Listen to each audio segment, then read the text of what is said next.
Hey there, welcome back to the channel. Today, we're diving into a hot topic in the gaming world, the Nintendo Switch OLED versus the Nintendo Switch, and we'll also take a quick look at the highly anticipated Switch 2 that's coming soon. If you've been wondering whether the Switch OLED is worth the upgrade or if you should just stick with the standard Switch or wait for the new Switch 2, you're in the right place. We're going to cover everything from the new display differences to performance, battery life, design changes, and of course, the future of Nintendo with the Switch 2. So, whether you already own a Switch or you're thinking about buying your first one, we've got you covered. By the end of this video, you'll have a much better idea of which model is right for you and what to expect in the future of Nintendo gaming. Before we get started, if you're excited about finding the perfect Switch or staying updated on the Switch 2, don't forget to like this video and hit that subscribe button. It helps us a ton and lets you stay updated on all the latest gaming news. Now, let's dive into the two current Switch models. The Nintendo Switch itself is super versatile, letting you play at home or take your gaming on the go. It's that hybrid design that made it such a big hit when it launched back in 2017. The standard Switch has a 6.2-inch LCD screen, and it's great for gaming. But then, in 2021, Nintendo released the Switch OLED, which takes things up a notch with a 7-inch OLED screen. And let me tell you, the difference in picture quality is huge. The colors are more vibrant, the blacks are deeper, and everything just pops. If you're someone who spends a lot of time playing in handheld mode, this is a game changer. The Switch OLED really stands out in terms of display, and it's clear that Nintendo made this one for gamers who want the best portable experience. But is it worth the extra money, or should you stick with the standard Switch? Let's find out. By the way, if you're loving this comparison so far, drop a thumbs up and smash that subscribe button for more content like this. When it comes to performance, both the Switch and the Switch OLED are nearly identical.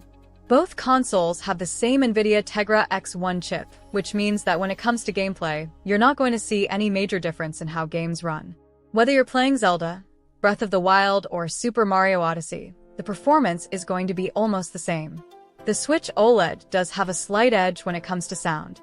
It has upgraded speakers that offer a richer, fuller sound when you're playing in handheld mode, so your games will sound a lot better without headphones.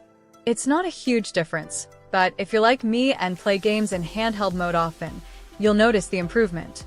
The sound quality makes everything feel more immersive, especially if you're in a quiet place, like on a plane or a train.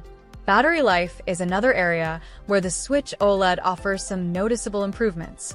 The Nintendo Switch OLED can last between 4.5 to 9 hours on a full charge, which is about the same as the original Switch, but in practice, I've found that the OLED model feels a bit more efficient. The screen is bigger, but it doesn't drain the battery as quickly as I expected. It's still going to depend on what game you're playing, but in general, you can expect to get through longer sessions without worrying about recharging. It's especially helpful if you plan to take your Switch with you on long trips, or if you're using it as your primary device for gaming while traveling. And now for a little fun, if you're already picturing yourself playing your favorite games on the new Switch OLED, hit the like button and subscribe for more fun comparisons like this. One of the biggest selling points of the Switch OLED is that gorgeous 7-inch OLED display. The colors are so vibrant, and the deep blacks really make the games pop. It makes everything look so much sharper and more detailed. Whether you're exploring the wilds of Zelda or getting into an intense Mario Kart race, everything just looks a little bit better on the OLED screen. The extra screen size, combined with those better colors, gives the console a more premium feel. It's a great upgrade for anyone who spends a lot of time playing in handheld mode. That said, there are still some things that the Switch OLED doesn't fix. One of the biggest issues with the Nintendo Switch, both the original and the OLED, is the Joy-Con drift. This issue happens when the Joy-Con controllers start to register movement on their own, even when you're not touching them. It's a frustrating problem that can affect your gameplay experience, especially if you play games that require precision, like Super Smash Bros. Ultimate or Mario Kart 8 Deluxe. While Nintendo has worked on fixing this problem in newer units, it's still something to keep in mind. If you do experience Joy-Con drift, you might need to send your Joy-Cons in for repairs or replace them altogether. Now, let's talk about the Switch 2. If you're thinking of skipping the OLED version and waiting for the Switch 2, you're not alone. There's a lot of buzz around the Switch 2 and what it might bring to the table. Leaks and rumors suggest that the Switch 2 will be more powerful than the current models, with 4K output when docked and even better graphics.